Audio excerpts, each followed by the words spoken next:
Hello friends, this is Supriya Mogle. I am working as an assistant professor at Center for Distance Education, Shivaji University, Kolhapur. I am here to discuss about FDI, that is foreign direct investment. In this video, we are going to learn what exactly the meaning of foreign direct investment. Okay. So definition of FDI. Okay, FDI.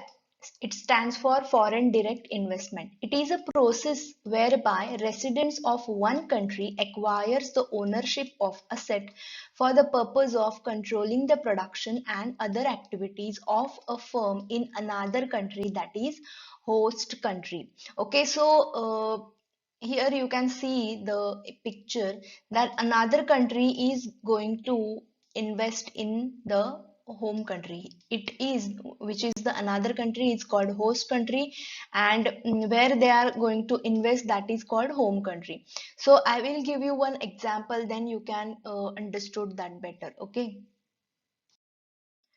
so first we'll see what is the meaning of FDI. As FDI is one of the important part of international trade. Okay, so as you know, international business mean trade between two countries. Okay, so there are two types of countries: home country and host country.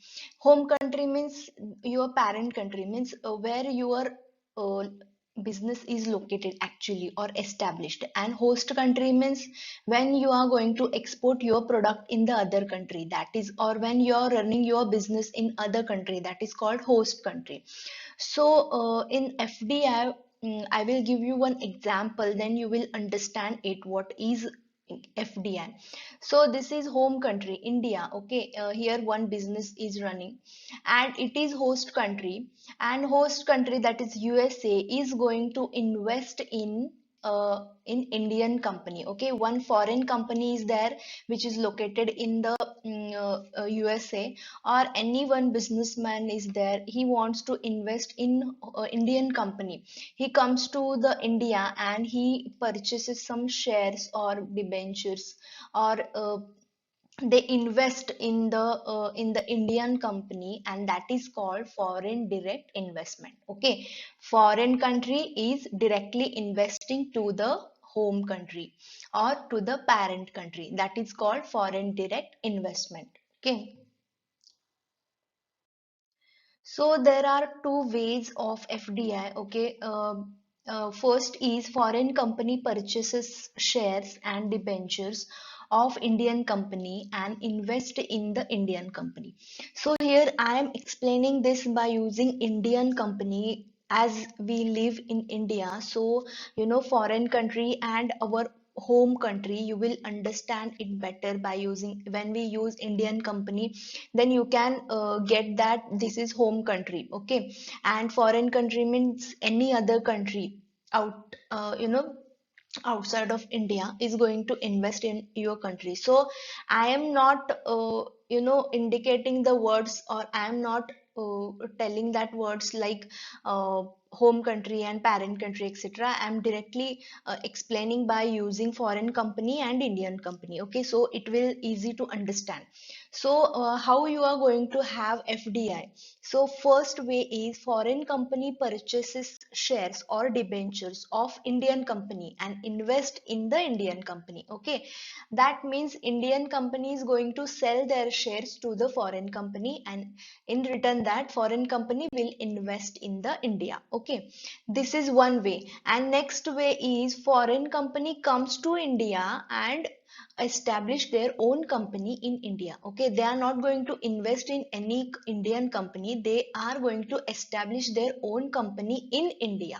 So these are two ways of FDI. So here are some important points regarding FDI. Okay, when a foreign company purchases shares or debentures of Indian company, foreign company becomes a loan provider, or you can say a shareholder to the Indian company. And if foreign company becomes shareholder, they can participate in the management activities of the Indian company. They get voting rights and becomes a member of that all the meetings which are held in that Indian company. So when foreign company is going to invest in the India, that means foreign company becomes loan provider, or it is also called as shareholder. And when it becomes a shareholders, they get voting rights and they can participate in the management activities. So suppose a foreign company purchases 10% of shares of Indian company and the voting rights are depend on that percentage. Okay. So the next is if a foreign company purchases 51%, you have to remember this 51% or more shares, the total controlling power will be given to the foreign country and all the related decisions will be taken by foreign company only, and also voting rights will get high and so votes will be given to the foreign country. Now see, 10% shares if they have purchased, then voting rights are also depend on that person, means only you can participate in the meetings and you will participate in the management activities. But if they purchase 51% or more, then total controlling power, what is controlling, it is one of the important function of management. Controlling means you are going to measure the performance, and if anything is going wrong, then you can have some actions on that to remove that, or to improve your performance, to improve your standard, you are going to have that remedial actions. So this is called controlling. And total controlling power means everything, every decision is going to take by foreign companies. And as the voting rights are depend on the shares, if 51% or more shares are there, then voting rights will also high, and so the votes will be given to the foreign countries only. Okay, so you have to remember these points. So there are two concepts in FDI: holding and subsidiary.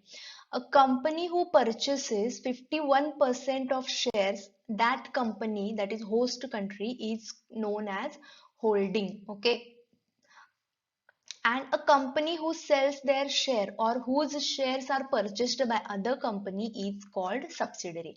Now here one example: Japan is going to invest in India. Okay, so Japan has purchased 51% of share, suppose. Okay, so Japan is called holding, and India, who has sold that share to the Japan, that is called subsidiary. Okay,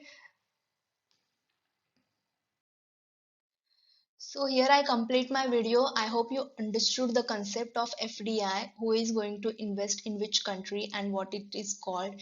There are two ways and two other concepts like holding and subsidiary, how they are going to invest and what they are called, etc. I have explained in brief and in simple language. I hope you understood. Okay, thank you so much.